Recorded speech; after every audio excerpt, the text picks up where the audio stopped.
Hello and welcome back to Russ's Movie Corner. My name is Russ, and as you can see, I am sitting in front of my movie corner. I have my Star Wars The Last Jedi t-shirt. I have my Star Wars The Last Jedi Blu-ray right next to me. And today, judging by this window right up here, we are actually talking about a video that I did, and it was actually one of the first videos that I ever did on my YouTube channel here. This is Left Foot Media.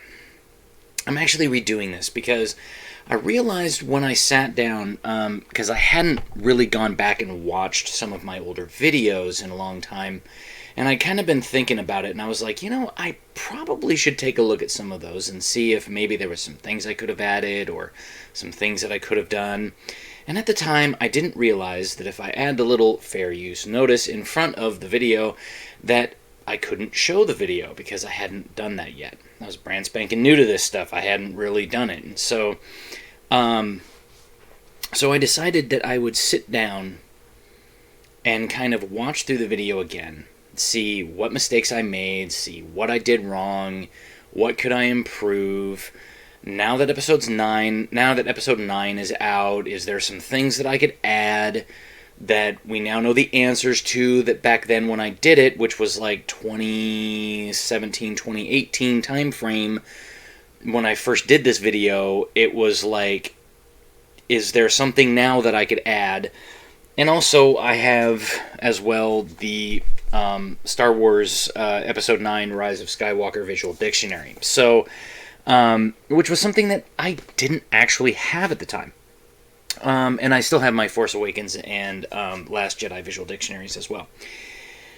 So, to reiterate, because I talked about this in that first video, and I will have a link to that video down below if you want to watch it. It's a little bit long, it's an hour and 40 minutes, but I just, like I said, I wanted to go back and I wanted to redo this, and I wanted to make sure that when I did it, that I actually sat down and said, okay, here's some of the things that I meant to say. Here's some of the things that I meant to do. Here's some of the stuff that's been happening since then. And then now I'm coming back to this and I'm saying, okay, now I'm going to come in, I'm going to do this whole video, this whole 28-minute video. I'm not just going to read the transcript and then, and then answer it. I'm actually going to watch the video, okay? And then I'm going to come back and say, okay, here's now where we're at, okay? And I was over grabbing this video, and I was going around, I was getting some stuff for dinner, and I was doing some different things, and I was kind of thinking to myself, and I'm thinking, I didn't really talk about, and I've talked about this at length on this channel before, lore. Most people don't understand what lore truly is, or how to argue from a lore perspective. Most people, when you talk to them about lore, okay, what is lore? Well, lore is usually defined as an in-universe reason why people do what they do. So it's, why does somebody act a certain way?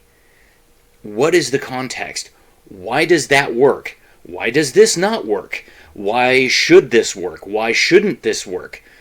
You have to come at that from a perspective of lore, okay? This was one of the things that kind of frustrated me when Wizards of the Coast took over Dungeons & Dragons in 4th edition, and they made Forgotten Realms their normal campaign setting, and then they advanced the story 200 years for no apparent reason, killed off Mystra, had all these different people, and then they just started creating their own new people with no apparent reason as to why. There was no in-universe lore reason to do this. They just did it.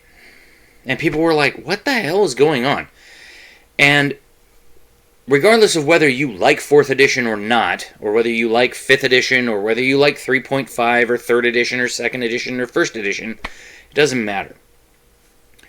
When you're talking about something, okay, when you mention something to someone about why should this not work, I remember bringing up to somebody, I'm like, couldn't Elminster have done something to prevent Bane from being able to do this?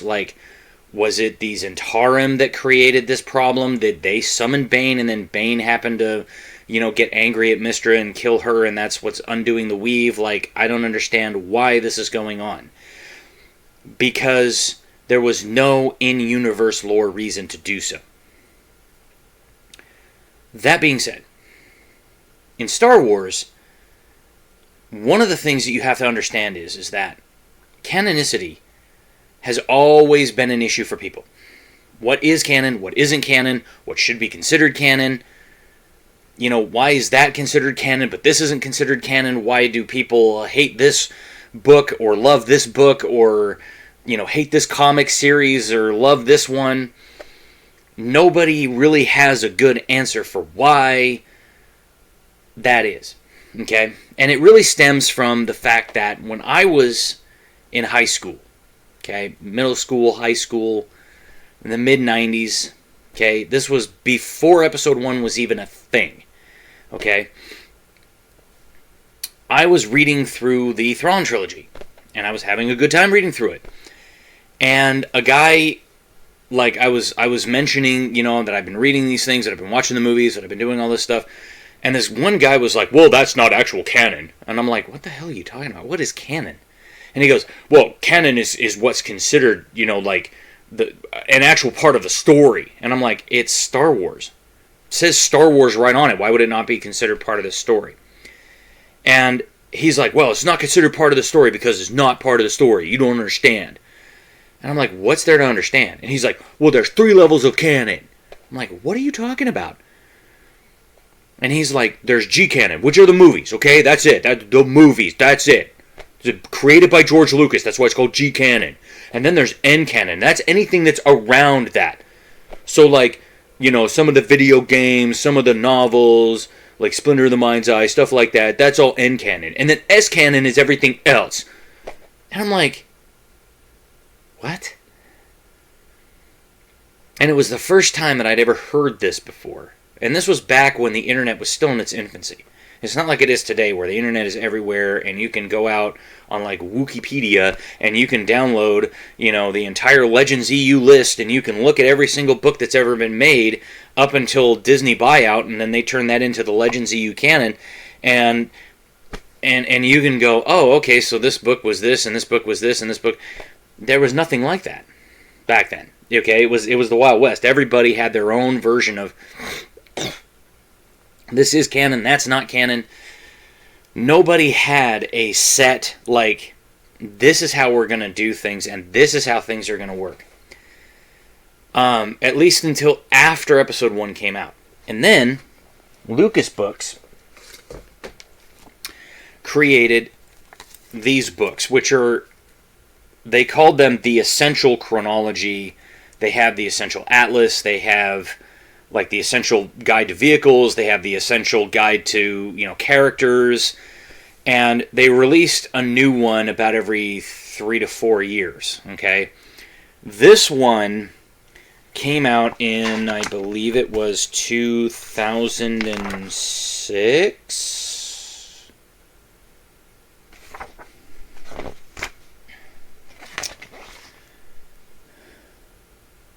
2005. And it came out just after Revenge of the Sith, because you can see down here at the bottom it says, updated for The Phantom Menace, Attack of the Clones, Revenge of the Sith, and the New Jedi Order. So this was basically everything up to the point of pretty much 2005. Okay, whenever I play Star Wars Saga Edition from Wizards of the Coast, I pull this out to make sure that whatever story I'm telling is canon, okay? Because this thing has everything in it, and it starts all the way back in at 100,000 to 25,000 years before the Battle of Yavin, okay? Which is Tales of the Ancient Republic, and it talks about how like they used to use the Force swords, like they used to have swords, and then they would imbue them with the Force, and they would glow a certain color. And then once they discovered the technology to be able to make the lightsaber hilts, and then they discovered the crystals, the lightsaber crystals that went in there, because I don't know if they were called kyber crystals back then. or if they were spelled a little different. But basically what it was is that, they discovered these crystals, and then they could use the crystals as a focusing mechanism to create a sword blade that was made of pure light that was about 3 feet long, and they started using those, and that became the lightsaber. Okay, and so that kind of became the whole thing, and then you can see that it goes down through. It's got really good illustrations. Like, here's Kit Fisto. Like, here's some of the Clone Wars stuff. This was some of the like, here's the Battle of Naboo for Episode 1. So there's a whole host of really good information in this book. And so when I say argue from a lore perspective, I say get yourself one of these for the Legends EU canon, and then go out and buy yourself this, because this is now replaced this. Okay? Now, this one's a little bit out of date, because this one was made back in 2019, right when Rise of Skywalker came out. But it has, up until that point, let me see here.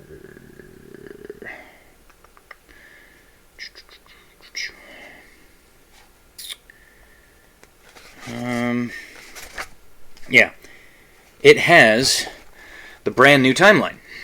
Okay, and the timeline goes from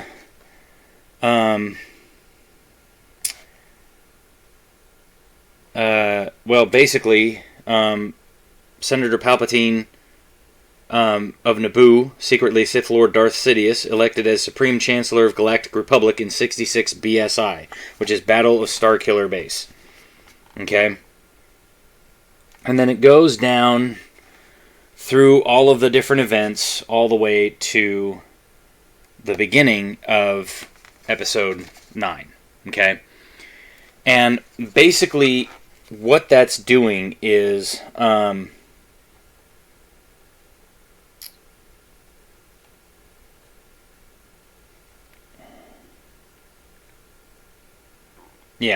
before Starkiller Incident is BSI, and after Starkiller Incident. So basically what they did is instead of using Episode 4, which is what this did, okay, because Episode 4 was the first movie that George Lucas made.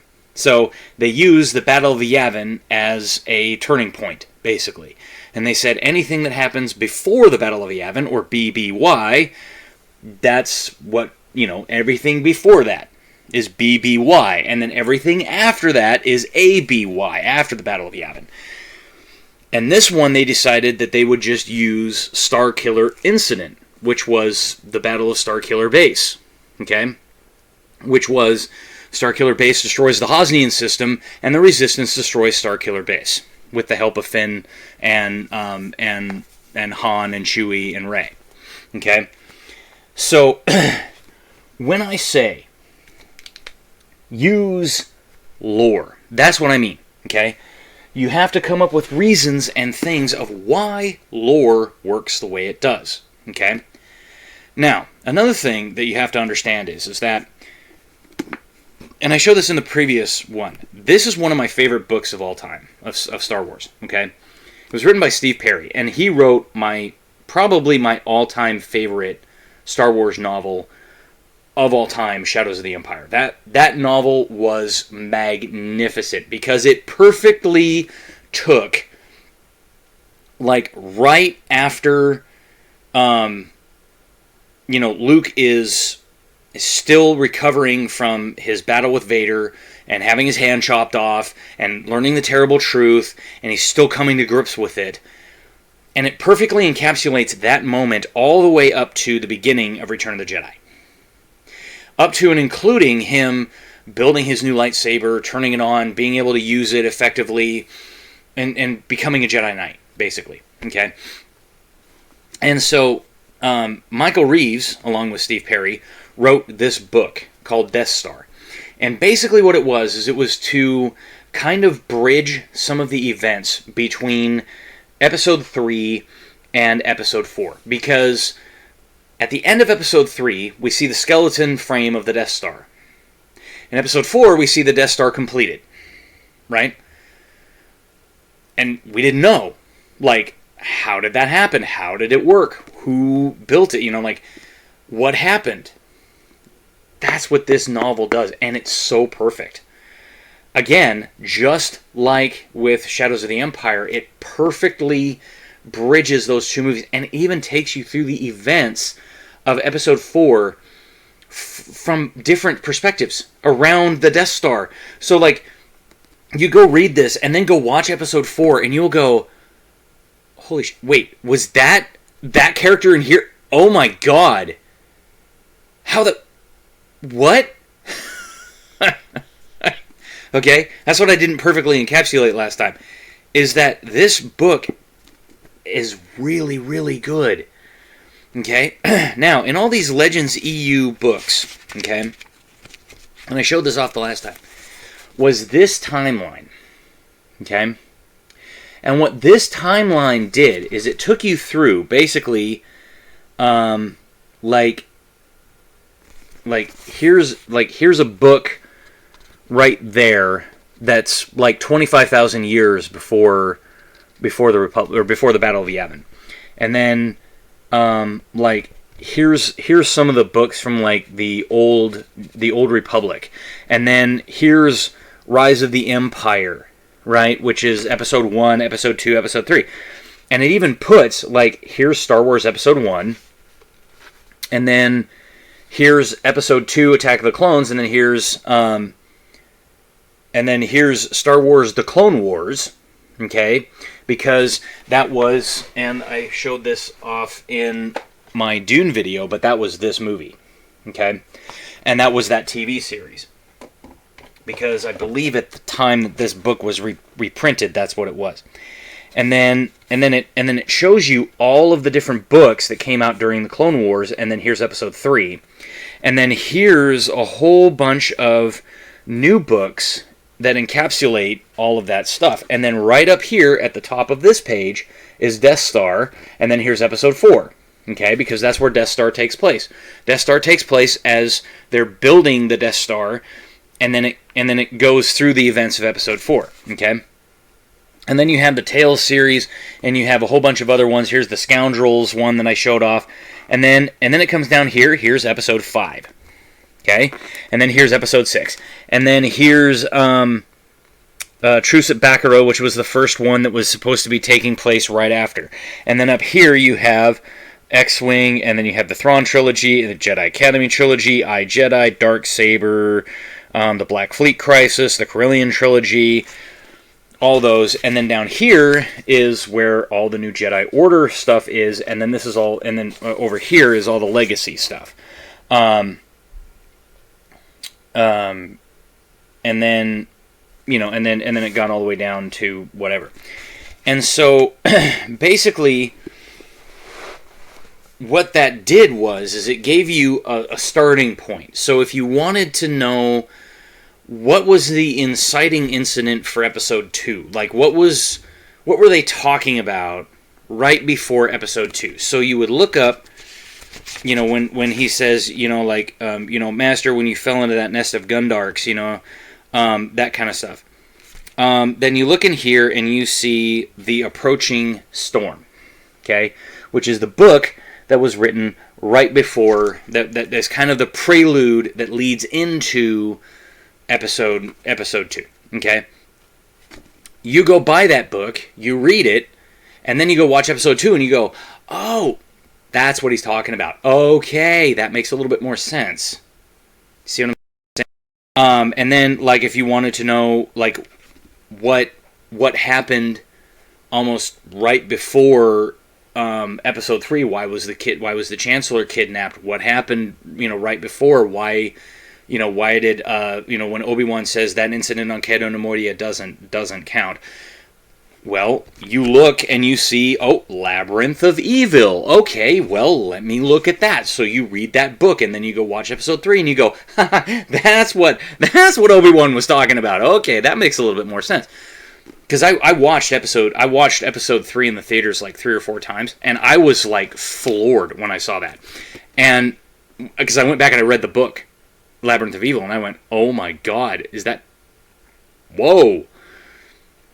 Now, if you don't want to read Labyrinth of Evil, one of the things that you can do is get this. Okay? Clone Wars, Volume 2. This has the ending chase from that book between Grievous and the Jedi Masters and all them in it. Okay? Now, up until Disney purchased Lucasfilm, this was considered canon, and afterwards, when Disney first took over, it was considered canon, then it wasn't considered canon. So its canonicity is still in doubt. I don't know if they've really decided if this is or not. Okay? I consider it to be part of canon. People can disagree with me if they want. I don't care. Okay? Because some of the books that are part of the Legends EU could still be considered canon just because they don't change anything, because they don't add anything to the Legends EU necessarily that they wouldn't necessarily already add to things like Labyrinth of Evil, for instance, or The Approaching Storm, or what was the one right before Episode 1? It was Cloak of Deception. If you read Cloak of Deception, that you could read that and it wouldn't necessarily, affect the Disney timeline any more than it would affect the Legends EU timeline. You see what I'm saying? So, and like Shadows of the Empire is that way. Okay? Shadows of the Empire, you could have it as canon, or you could have it as not canon. I'm surprised that, like Steve Perry didn't say, hey, Disney, let me rewrite the book or just republish it. Let's do it, But what Disney did, and I showed this off in the previous one too, because this is my Last Jedi. This is my copy of The Last Jedi. This is the new canon, okay? So as you can see, they have Episode 1, Episode 2, Episode 3, and in between each of those is all of the different books that they've come out with. And then down at the bottom is Episode 4, and then here's some of the new books that they came out with. Okay? And then up here, there's Episode 5, there's Episode 6, and now here's some of the new books that they came out with, and then here's Episode 7, and here's Episode 8. Okay, now the only book that they didn't have on here, I guess they did, right after Episode 6 was Phasma. And I absolutely loved Phasma. Phasma, I mentioned this before, Phasma was a fascinating read. Because it perfectly encapsulated the character of Phasma on this planet where, things were dying and people were dying. And it was like a really, really, really harsh land. And it was it was kind of interesting because it showed that Phasma, the character that you see in Episode 7 and Episode 8, has always been that way.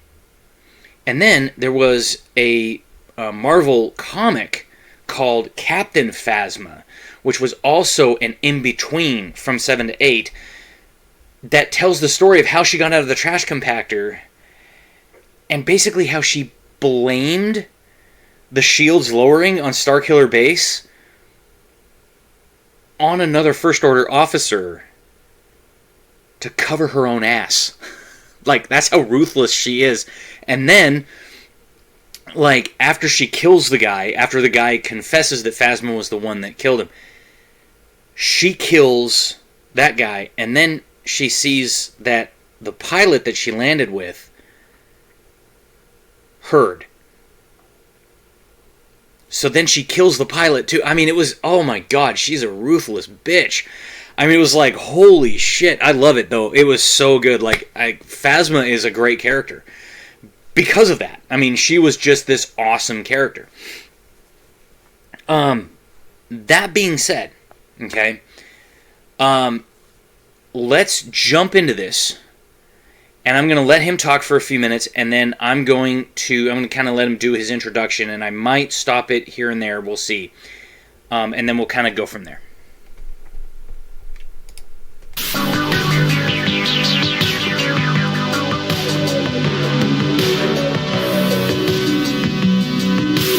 Hi, Hi, welcome to Left Foot Media. My name is Brendan Malone. Before I go any further, just a little bit of an explanation and an apology. I am not able to be in the room where I normally shoot all of my videos. As you can see from the background behind me, there is no green screen. Just because of some technical and practical realities, I've had to shoot in a different room today. And this... I mentioned this a little bit in my first video because, again, I was reading the transcript. Like, I basically downloaded a transcript of the video, and I was reading from the transcript, and I was kind of like, oh, well, he's just mentioning that he's not in his room where he's got a green screen behind him. I guess he's just standing there. This is what I was talking about. This room here, the lighting is probably not going to be as sharp, and you might hear a few extra noises and things that you wouldn't normally hear on my videos. Hopefully, though, even though the technical side of things is not 100% today, the content will still be up to its usual high standard. Anyway, we're not here to talk about that. Let's talk about the topic of today's video. The people who are the staunch defenders of Star Wars The Last Jedi and what I think they're getting wrong. One thing I've noticed since this film got released, and it's obviously attracted a lot of criticism, is that there is now a very vocal group of defenders of this film. These people I like to call the critics of The Last Jedi. These are the people... Let me pause it here for a second. Yes, there are critics of critics, but it's not in the way that he's portraying it.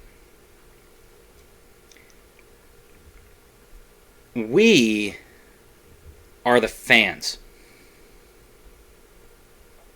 Regardless of where you stand, if you love Star Wars, you're a fan. The distinction comes when I say,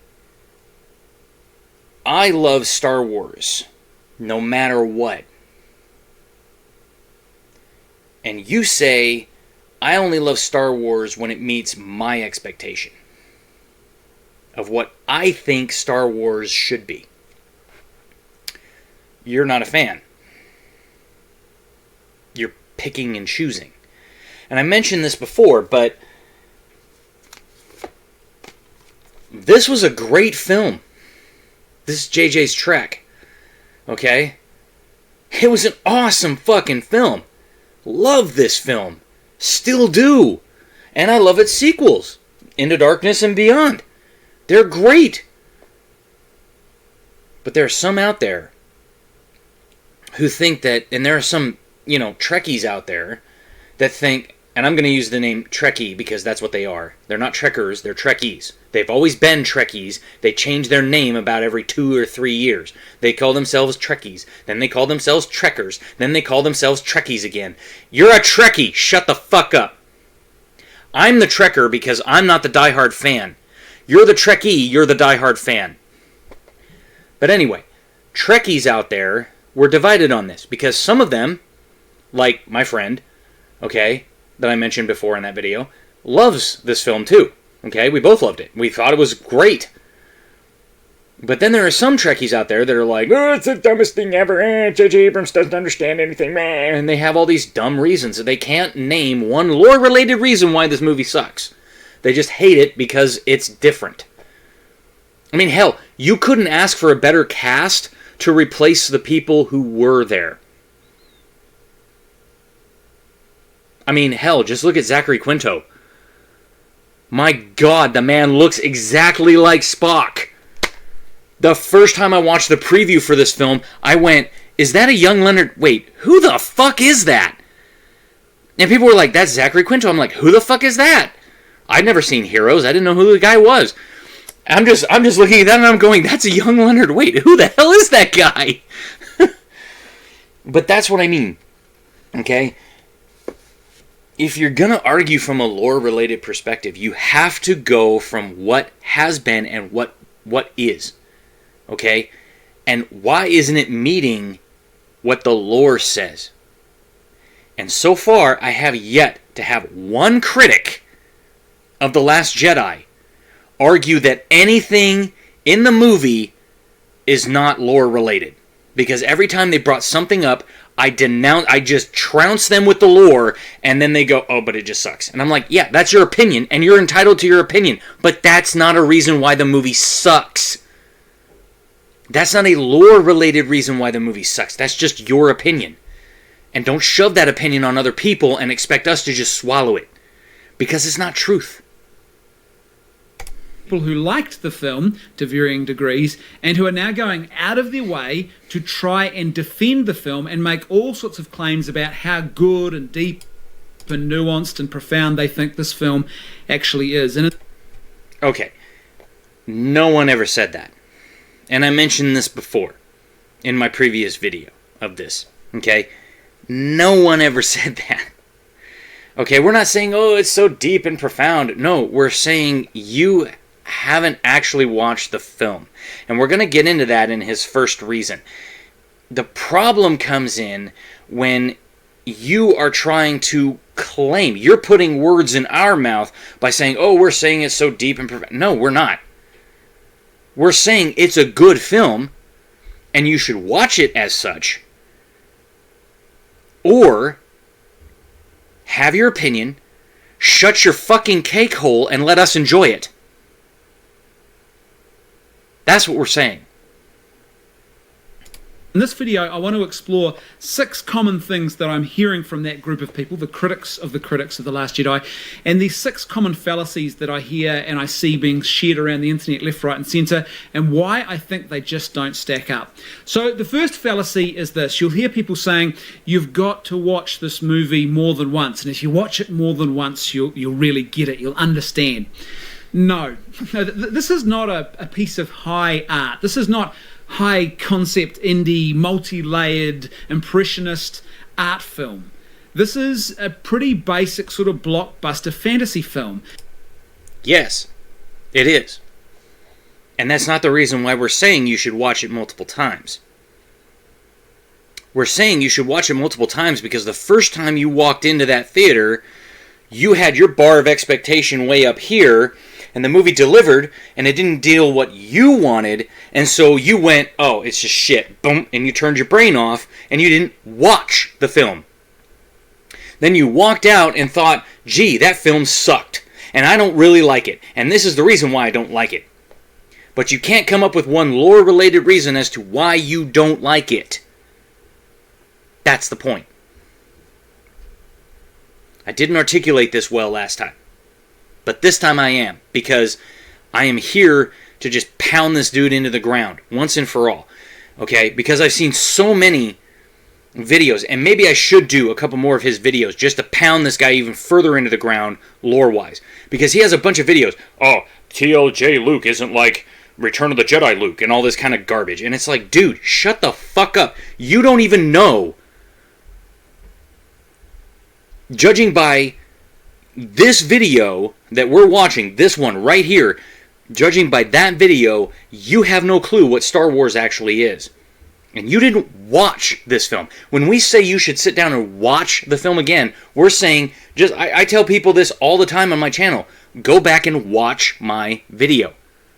Because you're coming in with this mindset of, oh, it's going to be crap, and then you watch 5 minutes of it, and you go, oh, it's crap, and then you go down in the comments, blah, blah, blah, you're so stupid, you don't understand anything, blah, blah, blah. And I'm like, I literally answered that at like 15 minutes in. Why did you only watch 5 minutes of it? Because I can't be bothered. Oh, okay, well, then you're stupid. Until you actually watch my videos,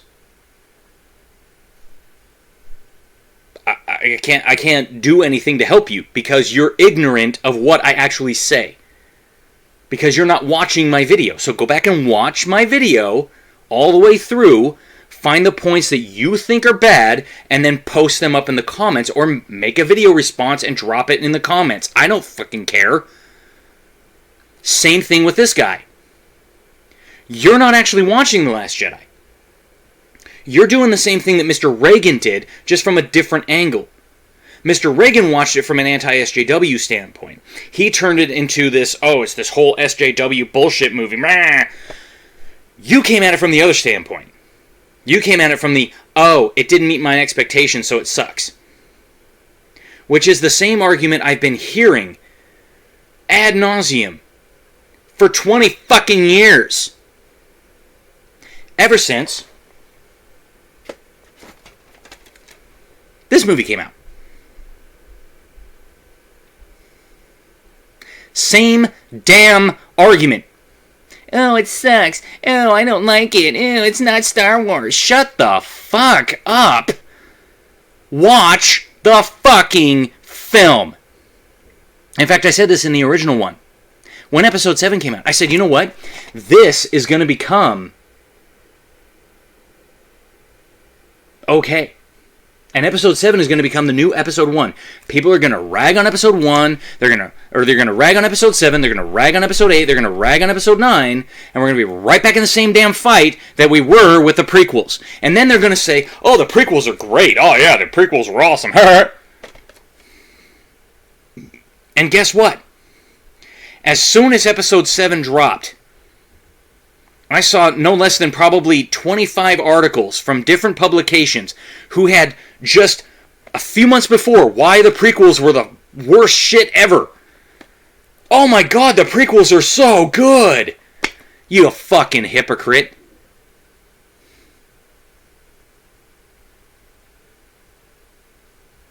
I mean, even now I'm listening to videos that are, 5, years old. Okay, maybe 7 years old, from people playing games that were released back in the 90s and they're playing them now, back then, but it was before Disney bought, Lucasfilm, and they're still, oh, the prequels were shit, oh, the prequels fucking suck. And I'll bet if you go watch them now, they're going, oh, the sequels suck, and the prequels are actually pretty good, you hypocrite. Now, I'm not saying that's what they're actually saying, but that's what happened. People are like, oh, the prequels are great. Oh, us actual Star Wars fans have been telling you that for 20 fucking years. Not that you'd care to know that.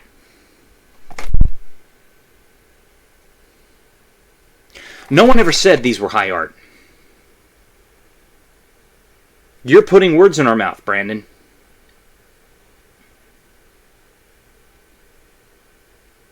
No one ever said that.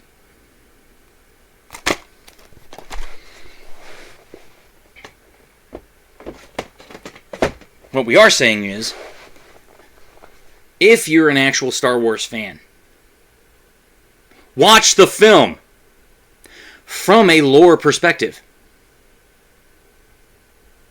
Why do the characters do what they do? Are things working in universe the same way that they worked in episode 1, in episode 2, in episode 3, in episode 4, in episode 5, and episode 6?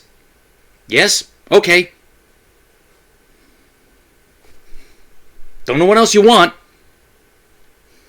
That's what it is. Okay?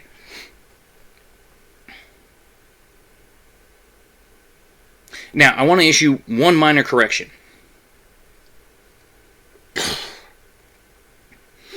In my Dune video, I said like one of my first videos on the channel was 39 plot holes of Force Awakens.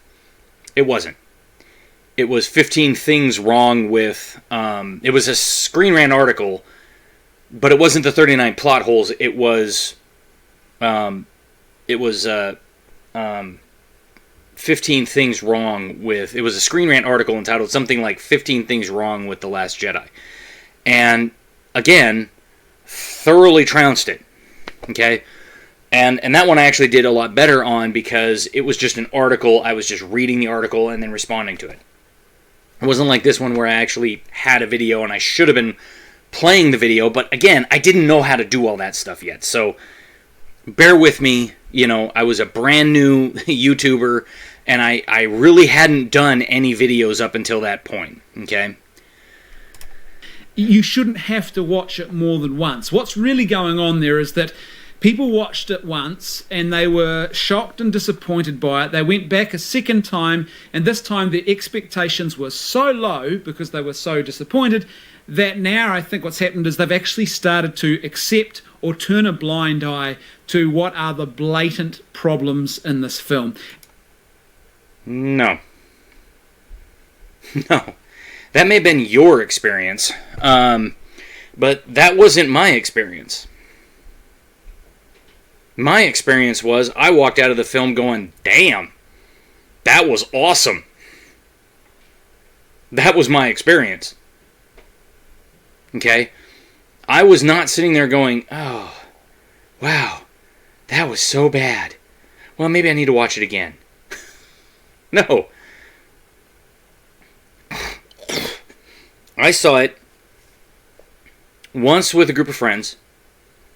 I saw it once with my ex-wife, and I think we had a couple of friends with us that time too. And then we saw it once with her parents, because we spent Christmas with her parents, and they wanted to see it. So we went and watched it. So I saw it 3 times in the theater, and every single time I walked out thinking that was awesome. My ex-wife thought it was great. Her parents thought it was great. My friends thought it was great. My retired Marine friend, whom I referred to in the video as an ex-Marine, and I know I corrected myself at that time. I'm correcting it again. He's a retired Marine. Even he loved it, okay? And he and I are huge Star Wars fans, and we will go on ad nauseum. I mean, we will talk for 5 or 6 hours about this stuff, okay? Because that's just who we are. We're nerds like that. But the biggest thing is that I've never once heard anybody say that, because all I've ever heard is people either love this movie or they hate it with a passion.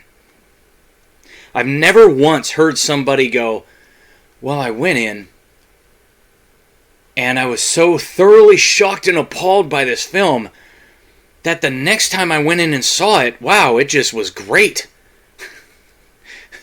Because it just shattered all my expectations into dust, and I just didn't know what to do. But then when I saw it again, it was just the greatest film ever. I've never heard that. People either absolutely thoroughly love it, or they fucking hate it. And there's no in between. There's no, like, lukewarm or, like, meh reactions with it. It's either they love it or they hate it.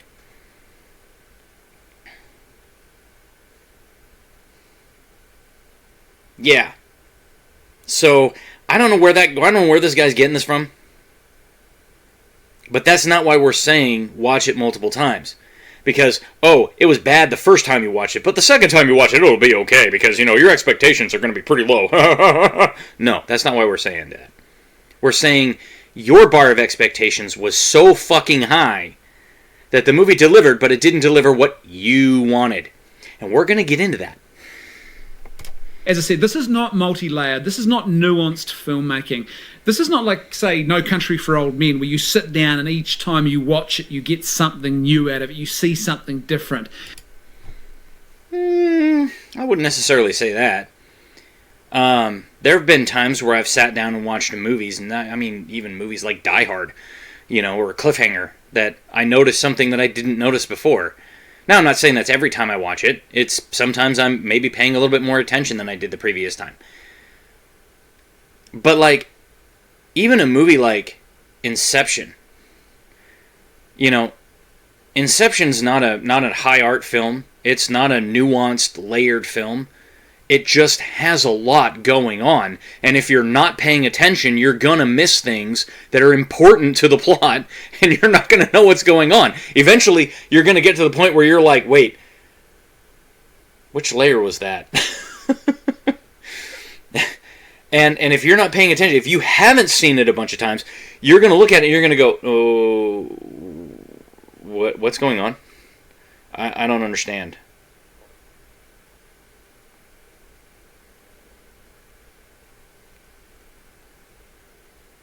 Let me give you a good example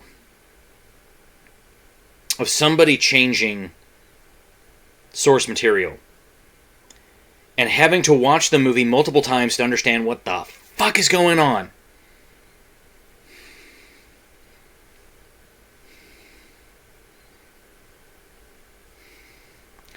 I'm sorry, fans of the 1984 Lynch version of Dune.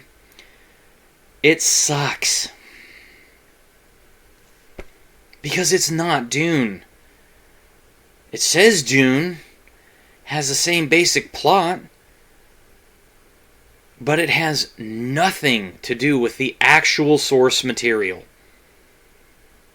And in my 2-part debunking of the clickbait shit article, I mentioned that this version of Dune right here, which is the new one, okay?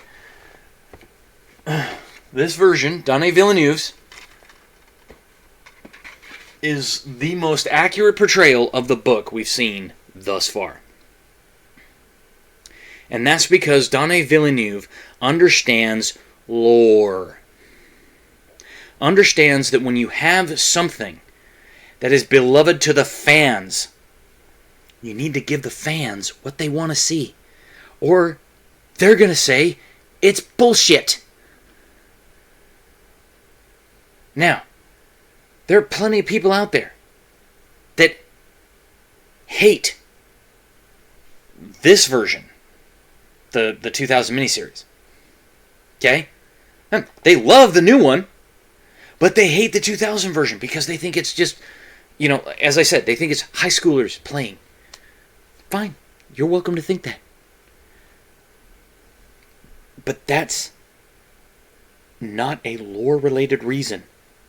That's your opinion. Because I happen to think that before Denis Villeneuve came along, this version was the definitive version of Dune. Because it kept everything as close to the source material as it possibly could. And it did a good job of telling the story. Is that what we got with Star Wars? Yes. And keep in mind, characters are 30 years, 40 years older than they were in Episode 6. Physically. You're not going to have them out there, being the heroes that they were in 1983. It's just not going to happen. Okay? So they had to change things. It's called torch passing. I mentioned this before. You know what else was torch passing?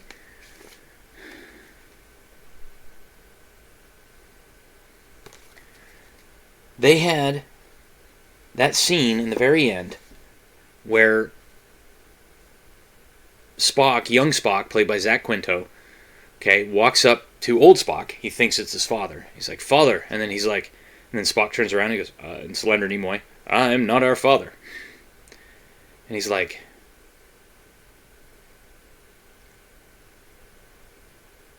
and he's, and they have that scene where they go back and forth, and he's like, it's only, he's like, "You are thinking of leaving," Zach or Leonard Nimoy is kind of like, you're thinking of leaving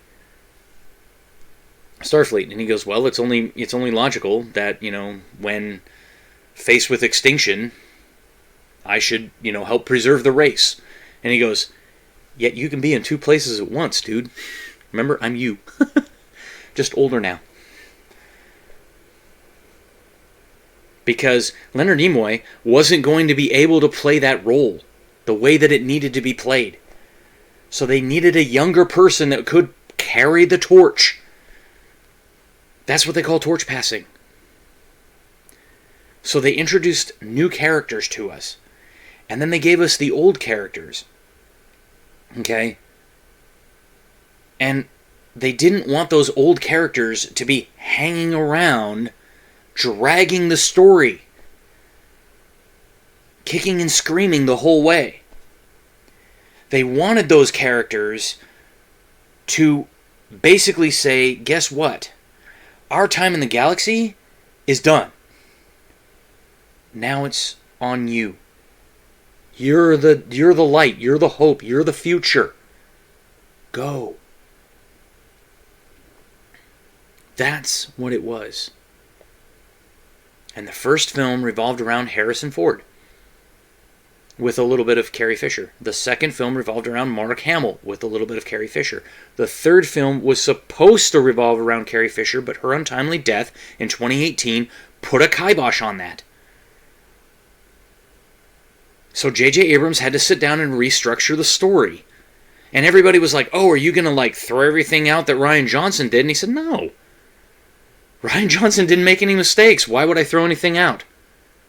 Completely slapping any notion of this crap in the faces of those that hated The Last Jedi. Like this guy. But I'm betting he just ignored it. And even he did a review of episode 9, and he was like, oh, the rise of meh. And I'm like, yeah. So was episode 6. Episode 6 was kind of meh after episode 5.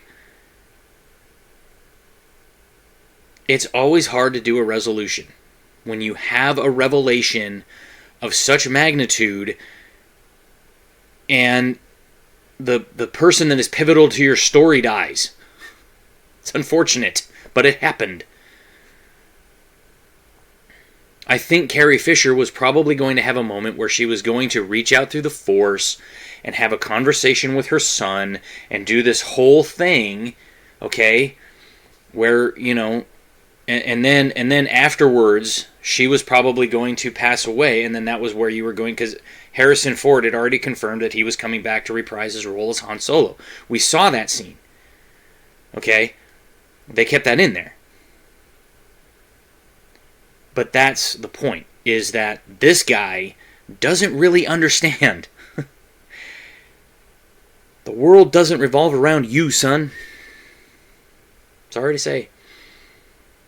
Especially the world of Star Wars. Doesn't revolve around you. It doesn't revolve around anybody. Okay? It is what it is. Smash that like button. Hit subscribe. Drop a comment below. Let me know what you think of this retread.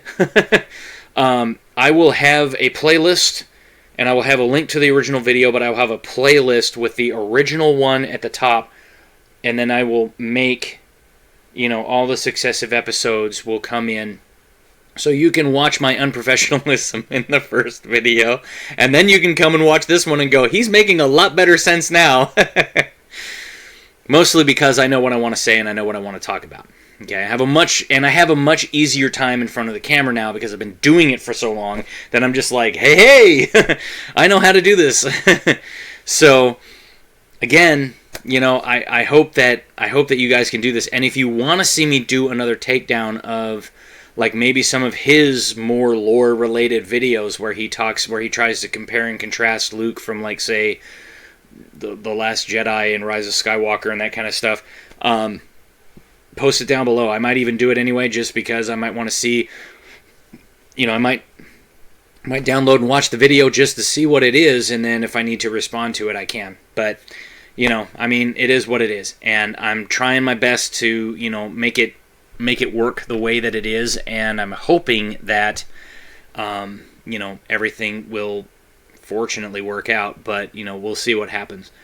But yeah, so, you know, I'm going to do probably a couple episodes of these, and then I'll probably do a few episodes of some of my other stuff that I have on my plate, and then we'll just kind of go from there. Because, yeah, like I said, I was kind of like scrolling. I was kind of thinking about it last night. I was kind of scrolling down through my videos today, and I saw my old video of this, and I went, oh my gosh, I look so bad. Like, the whole lighting was bad, and everything was just horrible. My voice sounded really tinny and weak, and I didn't have a good microphone. I was just using my computer with the built-in microphone and the built-in webcam, and you know, and I was so timid in what I was trying to do, and I didn't know if I was making a good impression or not.